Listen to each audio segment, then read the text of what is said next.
Hello mga kabahag, kamusta po kayo dyan? Sana lahat kayo ay okay.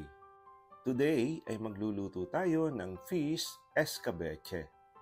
At alam nyo ba na kahit na anong isda ay pwede nyong iluto sa dish na ito, pwede siyang buo or slice. At bago ko ipagpatuloy ang aking pagluluto, gusto nyo bang malaman ang kwento ng escabeche? Ating alamin. Alam nyo ba na ang orihinal na salitang escabeche ay Persian?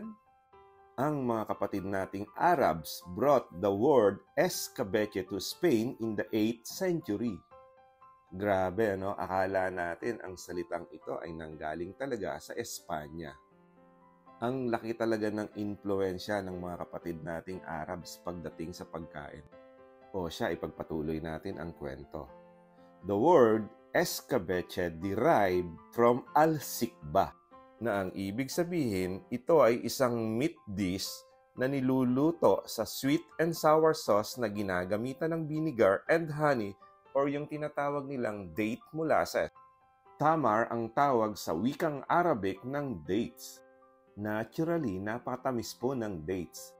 And normally, pangkaraniwang ginagamit ito sa Middle East kapag sila ay umiinom ng gawa, torquilla, or any coffee. Minsan, ginagamit din itong pangtamis sa tsaa. O siya, back to business na tayo. Tara at magluto na tayo ng fried lapu-lapu. And guys, pasintabi lamang po bago po ang ating mantika. Nagkataon lamang na sa araw na to, 12 dish po ang niluluto ko and 4 doon ay fried fish. And alam niyo naman na kapag nagluto tayo ng fish, mabilis mag-brown ang mantika kahit ito ay bagong salang pa lamang. O siya, back to business na tayo. Tara at idiretso na natin itong pagpiprito.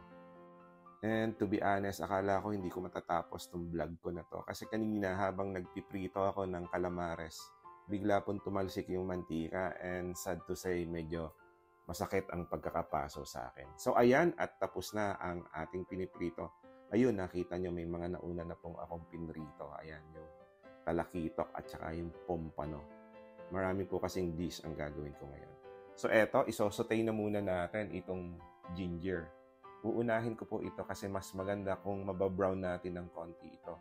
Pero dapat low fire lang po ang ating gagamitin para slow cooking po siya at hindi kaagad masusunog.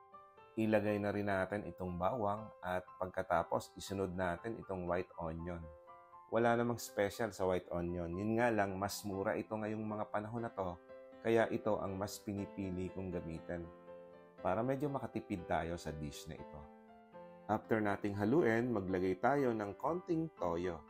Ito ang magbibigay buhay para sa color ng sauce na ginagawa natin. At kapag naigisa na natin, pwede na nating ilagay itong brown sugar.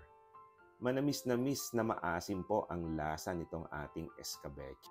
At kung kayo naman ay nasa Middle East ngayon, gumamit po tayo ng dates or yung tamar na tinatawag natin.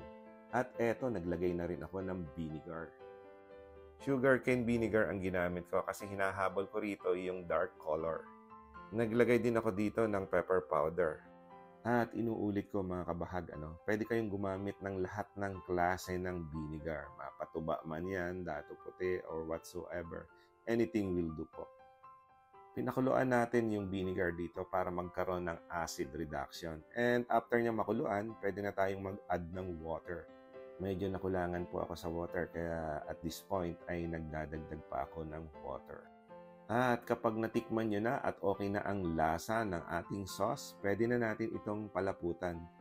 Lalagyan po natin ito ng cornstarch for thickening. And by the way, depende nga po pala ito kung anong klase ng lapot ang gusto nyong gawin sa inyong sarsa.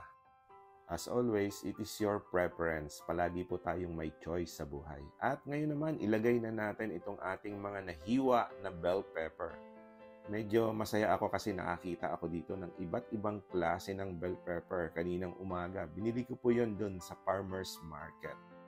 For the time being, dito po muna kasi ako magluluto sa Manila hanggat hindi pa ako nakakauwi ng Mindoro. And finally, natapos na itong ating ginagawang sarsa. At syempre, ito yung pinaka-paboritong part ko. Ito yung pinaka-exciting part kasi magpi-plating na tayo. At kung kayo ay nanonood pa hanggang ngayon, ibig sabihin, nag-i-enjoy na din kayo. Ibig sabihin, natututo na kayong magluto, little by little. Kaya comment naman dyan para alam ko kung saan nakarating itong ating escabeche. Oh guys, ano pang hinihintay nyo? Attack!